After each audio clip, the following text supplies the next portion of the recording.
Man is conditioned right from the beginning of his life that the world he lives in has an absolute material reality. So he grows up under the effect of this conditioning and builds his entire life on this viewpoint. The findings of modern science, however, have revealed a completely different and significant reality than what is presumed.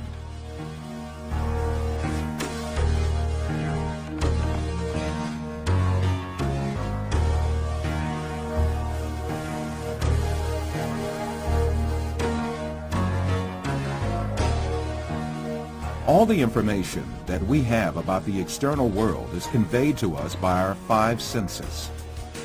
The world we know of consists of what our eyes see, our ears hear, our noses smell, our tongues taste, and our hands feel. Man is dependent on only those five senses since birth. That is why he knows the external world only the way it is presented by these senses. Yet, scientific research carried out on our senses has revealed very different facts about what we call external world. And these facts have brought to light a very important secret about matter, which makes up the external world.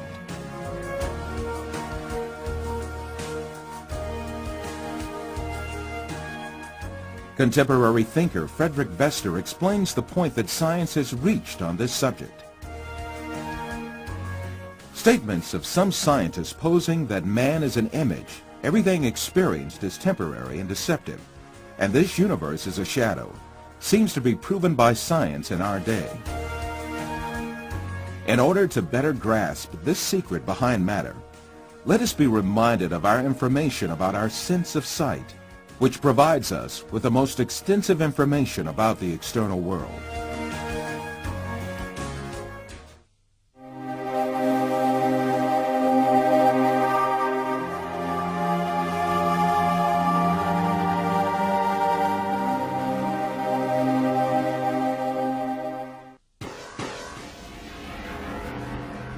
The act of seeing is realized progressively. At the instance of seeing, light clusters called photons travel from the object to the eye and pass through the eye lens, where they are refracted and focus on the retina at the back of the eye. Here, rays are turned into electrical signals and then transmitted by neurons to the center of vision at the back of the brain.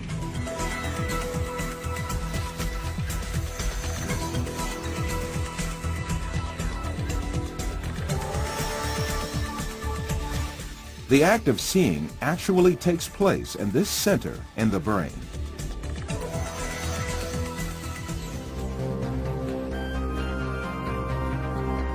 All the images we view in our lives and all the events we experience are actually experienced in this tiny and dark place. Both the film you are now watching and the boundless landscape you see when you gaze at the horizon actually fit into this place of a few cubic centimeters.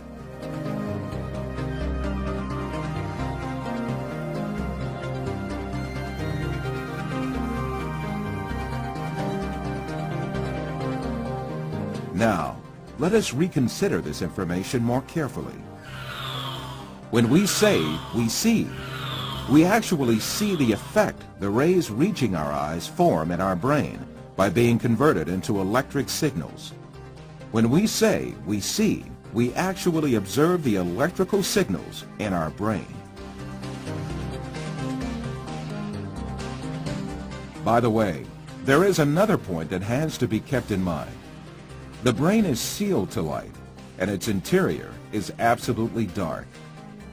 Therefore, it is never possible for the brain to contact with light itself. We can explain this interesting situation with an example. Let us suppose that in front of us there is a burning candle, and we view its light. During this period, when we view the candle's light, the inside of our skull and our brain are in absolute darkness. The light of the candle never illuminates our brain and our center of vision. However, we watch a colorful and bright world inside our dark brain.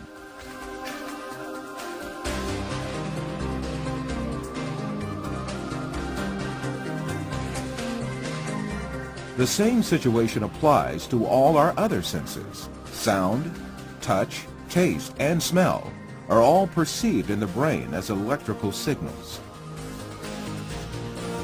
Therefore, our brains throughout our lives do not confront the original of the matter existing outside us, but rather an electrical copy of it formed inside our brain. It is at this point that we are misled by assuming these copies are instances of real matter outside us.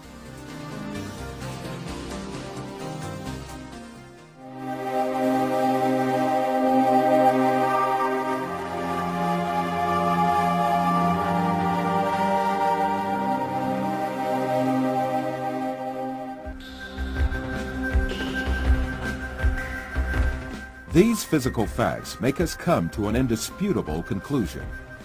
Everything we see, touch, hear, and perceive is matter. The world, or the universe, is only electrical signals in our brain.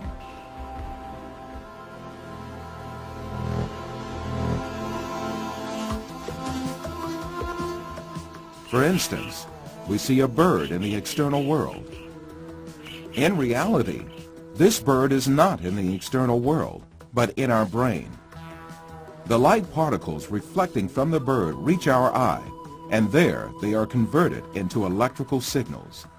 These signals are transmitted by neurons to the center of vision in the brain. The bird we see is, in fact, the electric signals in our brain.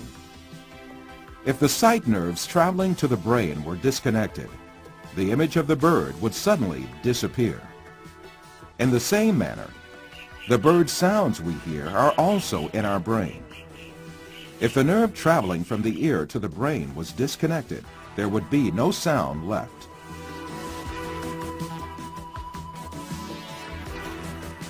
Put simply, the bird, the shape of which we see, and the sound of which we hear, is nothing but the brain's interpretation of electrical signals.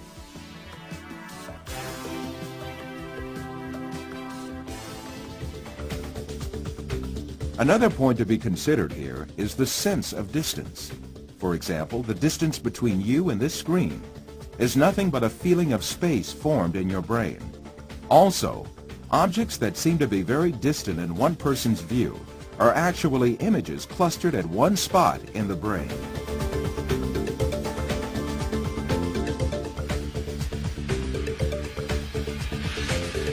For instance, someone who watches the stars in the sky assumes that they are millions of light years away from him. Yet the stars are right inside himself and the center of vision of his brain.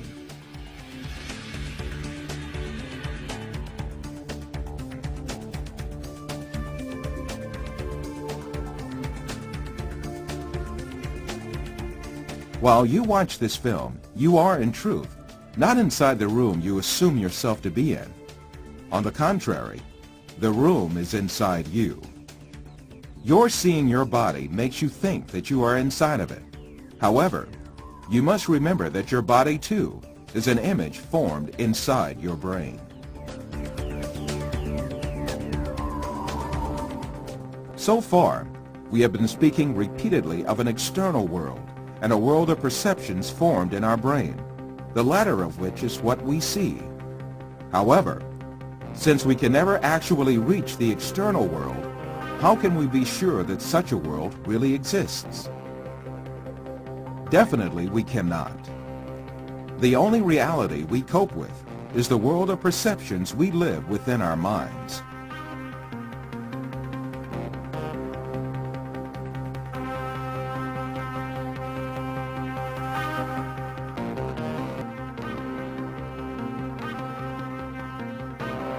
To imagine matter to have an existence outside the mind is indeed a deception.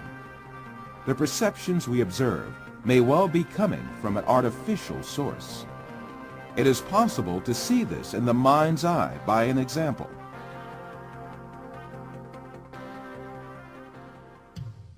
First, let us suppose that we could take our brain out of our body and keep it alive in a glass jar. Let us put a computer in which all kinds of information can be recorded. Finally, let us transmit the electrical signals of all the data related to a setting, such as image, sound, and smell, to this computer. Let us connect this computer to the sensory centers in our brain with electrodes and send the pre-recorded data to our brain. As our brain perceives these signals, it will see and live the setting correlated with these. From this computer, we can send to our brain also signals pertaining to our own image. For instance, we can send to our brain the electrical correlates of such senses as sight, hearing, and touch that we perceive while we sit at a desk. In that state, our brain would think itself as a businessman sitting in his office. This imaginary world would continue as long as the stimulations keep coming from the computer. We would never realize that we only consist of a brain.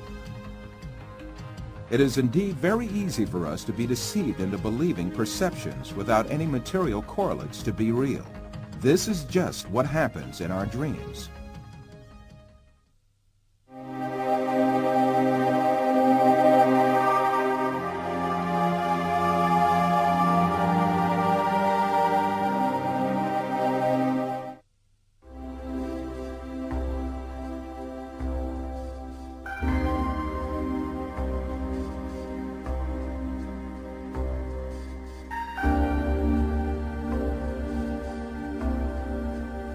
For you, reality is all that can be touched with the hand and seen with the eye. In your dreams, you can also touch with your hand and see with your eye. But in reality, you have neither hand nor eye, nor is there anything that can be touched or seen. Taking what you perceive in your dream to be material realities, you are simply deceived.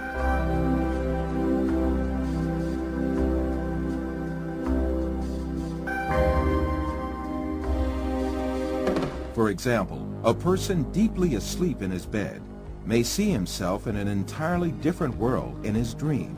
He may dream that he is a pilot and command a giant airplane, and even spend a great effort to command the plane. In fact, this person has not taken even one step away from his bed. In his dreams, he may visit different settings and meet with friends, have a chat with them, eat and drink together. It is only when the person awakes from his dream that he realizes all were only perceptions. If we are able to live easily in an unreal world during our dreams, the same thing can equally be true for the world we live in. When we wake up from a dream, there is no logical reason for not thinking that we have entered a longer dream that we call real life. The reason we consider our dream to be fancy and the world is real is nothing but a product of our habits and prejudices. This suggests that we may well be awoken from the life on earth, which we think we are living right now, just as we are awoken from a dream.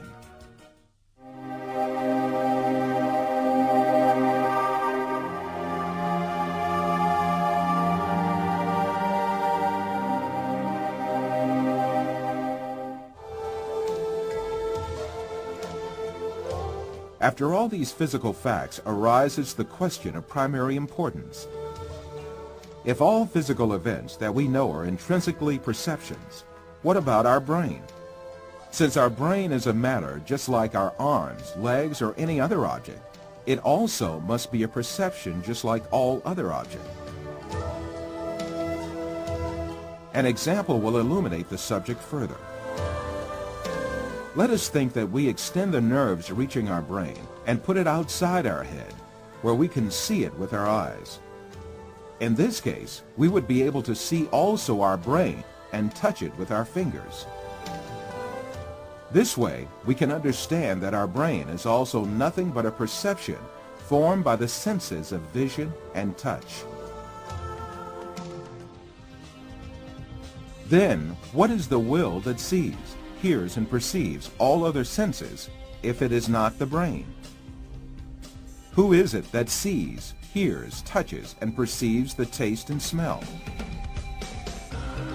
Who is this being that thinks, reasons, has feelings, and moreover that says, I am me?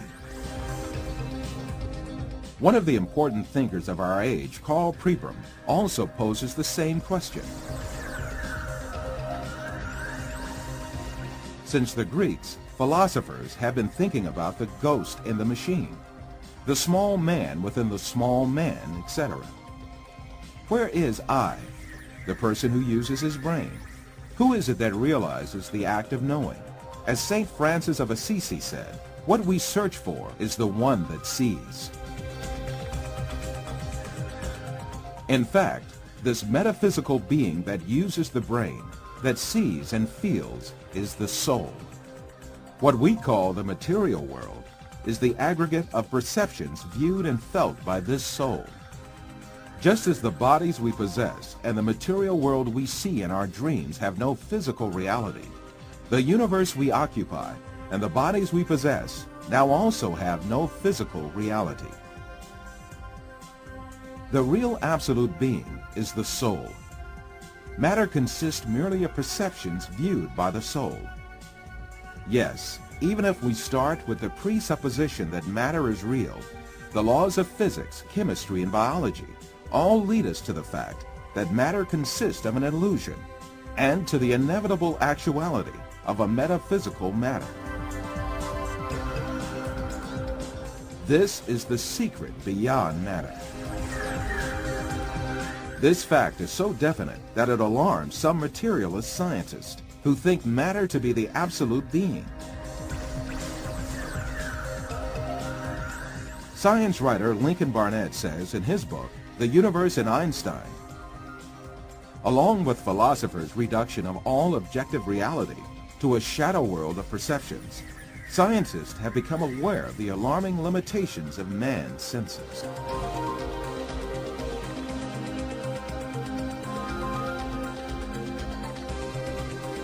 All these facts bring us face to face with a very significant question. If the thing we acknowledge to be the material world is merely comprised of perceptions given to our soul, then what is the source of these perceptions? In answering this question, we must consider the fact that matter does not have a self-governing existence by itself, but is a perception. Therefore, this perception must have been caused by another power, which means that it must have been created. Moreover, this creation must be continuous. If there were not a continuous and consistent creation, then what we call matter would disappear and be lost. This may be likened to a television on which a picture is displayed as long as the signal continues to be broadcast. If the broadcast stops, the image on the screen will also disappear.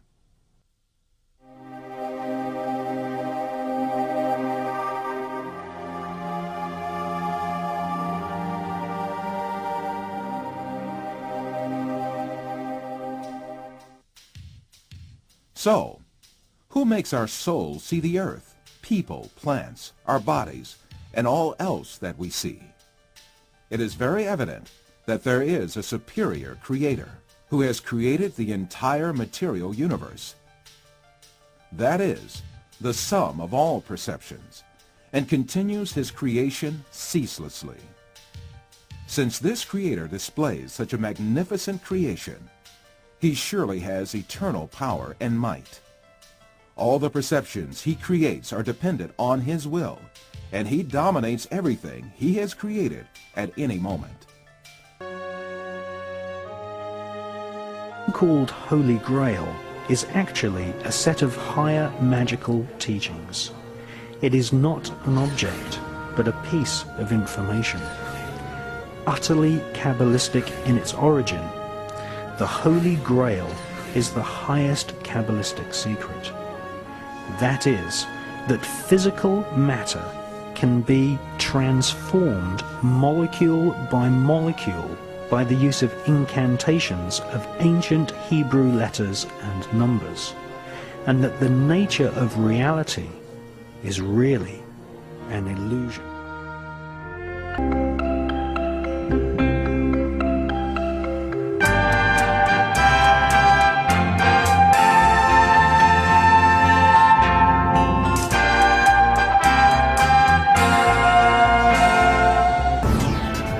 We like to think of space as empty and matter as solid. But in fact, there is essentially nothing to matter whatsoever. It's completely insubstantial. Take a look at an atom. We think of it as a kind of hard ball.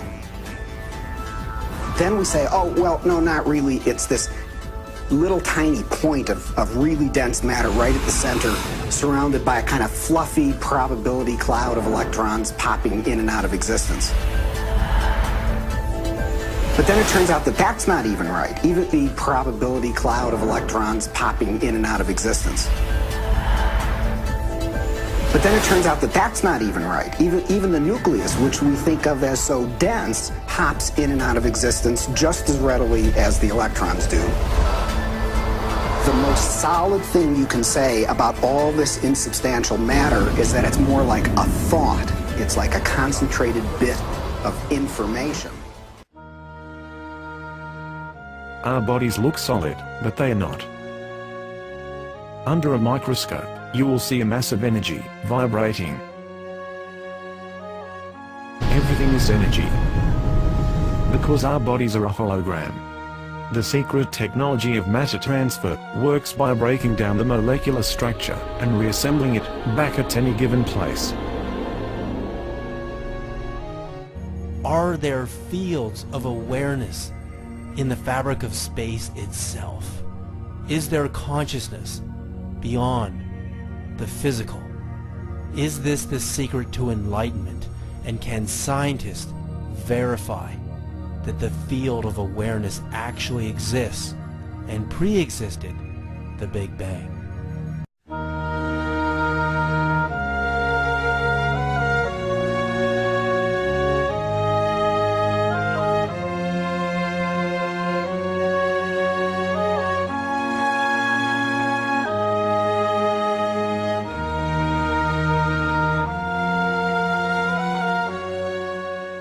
The human aura is our very own glowing, living energy field that extends beyond our physical boundaries. While invisible to most humans, it is the light extension of our soul. Our biophotons transmit our consciousness and information, just like voices and TV pictures are transmitted on radio and microwaves. The information in our aura can actually be captured and stored in a computer. Now we can actually measure the amplitude, balance, and integration of radiant energy radiating from all 7 human energy centers.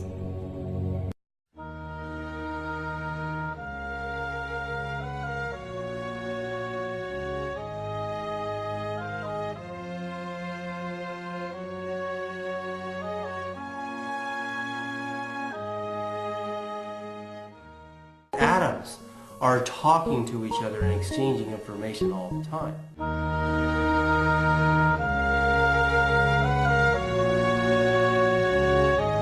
For thousands of years, spiritual information was kept secret. Priests and priestesses of various religions or cults would give their lives to keep the rest of the world from knowing about their secrets and spiritual knowledge, making sure it remained secret. All the various spiritual groups and religions around the world had their secret information. Then suddenly, in the mid-60s, the veil of secrecy was lifted. In unison, almost all the spiritual groups of the world opened their archives at the same moment in history, and information that had been sealed and guarded for thousands of years became suddenly available.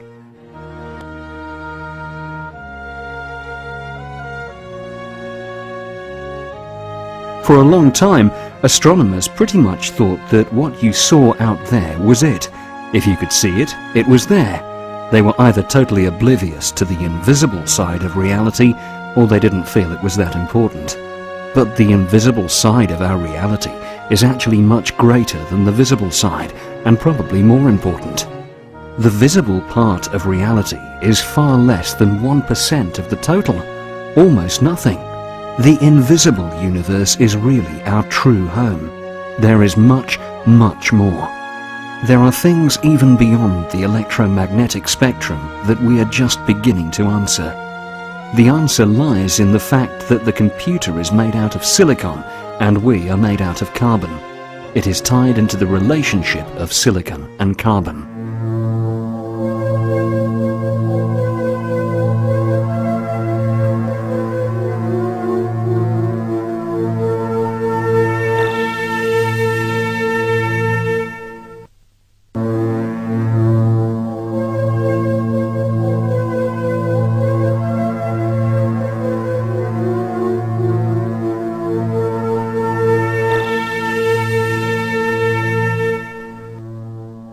Everything in our world is a waveform, sometimes called pattern or sine wave signature, or could even be seen as sound. All things, like our bodies, planets, the universe, absolutely everything, are waveforms. The dimensional levels are nothing but differing base rate wavelengths. The only difference between this dimension and any other is the length of its basic waveform. It's just like a television or radio set. When you turn the dial, you pick up a different wavelength. Then you get a different image on your TV screen or a different station on your radio. It's exactly the same for dimensional levels. If you were to change the wavelength of your consciousness and in so doing change all your body patterns to a wavelength different from this universe, you would literally disappear out of this world and reappear in the one to which you were tuned.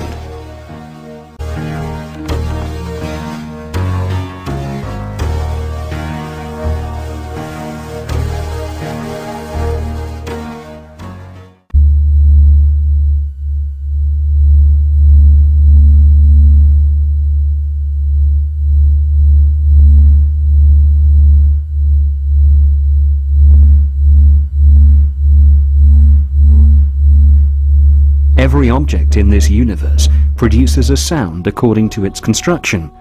Each object makes a unique sound. If you average the sounds of all the objects in this universe, in this third dimension, you would get this 7.23 centimeter wavelength, and it would be the true sound of Om for this dimension. It was Bell Laboratories that discovered this wavelength, not some spiritual person sitting in a cave somewhere. As you go up into dimensional levels, the wavelength gets shorter and shorter, with higher and higher energy. As you go down in dimensional levels, the wavelength gets longer and longer, with lower and lower energy, the more densely. Just as with a piano, there's a space between the notes, so that when you hit one note, there's a very definite place where the next note is. In this waveform universe we exist in, there is a very definite place where the next dimensional level exists. It's a specific wavelength relative to this one. Most cultures in the cosmos have this basic understanding of the universe, and they know how to move between dimensions.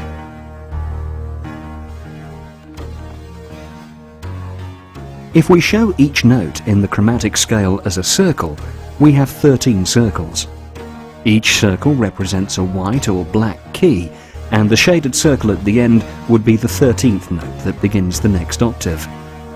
The black circle on this illustration represents the third dimension, our known universe, and the fourth circle, the fourth dimension.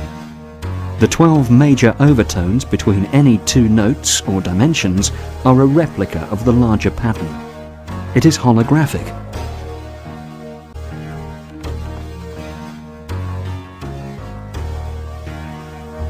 If you carry it further, between each overtone you'll find another 12 overtones that replicate the whole pattern. It goes down and up, literally forever. This is called a geometric progression, only in harmonics. If you continue to study it, you will find that each of the unique musical scales that have been discovered produces a different octave of experience. If you continue to study it, you'll find that each of the unique musical scales that have been discovered produces a different octave of experience, more universes to explore. There are 12 major dimensions and 132 minor dimensions within each octave, though in truth, the progression goes on forever. This diagram represents one octave. The 13th note repeats, then there's another octave above that one. There's an octave of universes below this and an octave above, and it stretches on theoretically forever. So, as big and as infinite as this universe seems, which is just an illusion anyway, there are still an infinite number of other ways to express the one reality, and each dimension is experimentally completely different from any other. Between each whole node universe and between each subspace or overtone universe, there is nothing, no thing, absolutely zip. Each of these spaces is called a void.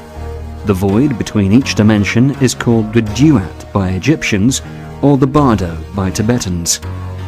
Each time you pass from one dimension or overtone into the next, you pass through a void or blackness that's in between. But certain voids are blacker than others, and the blackest of these exist between the octaves. They are more powerful than the voids that exist within an octave. Please understand that we are using words that cannot fully explain this concept. This void that exists between octaves can be called the Great Void. It's like a wall you have to pass through to get to a higher octave. The great architect and geometrician of the matrix universe put these voids there in a particular way for certain reasons that will soon become apparent. All of these dimensions are superimposed over each other, and every point in space-time contains them all. The doorway to any of them is anywhere.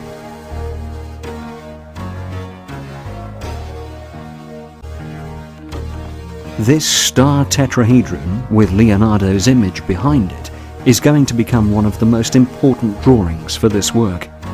What you're looking at is two-dimensional, but think of it in three dimensions. A star tetrahedron, just as shown here, happens to exist around each human body. As Richard Hoagland has shown the United Nations and NASA, we're now beginning to scientifically rediscover this field. Just as it is shown around Leonardo, it is also around planets, suns, and even larger bodies.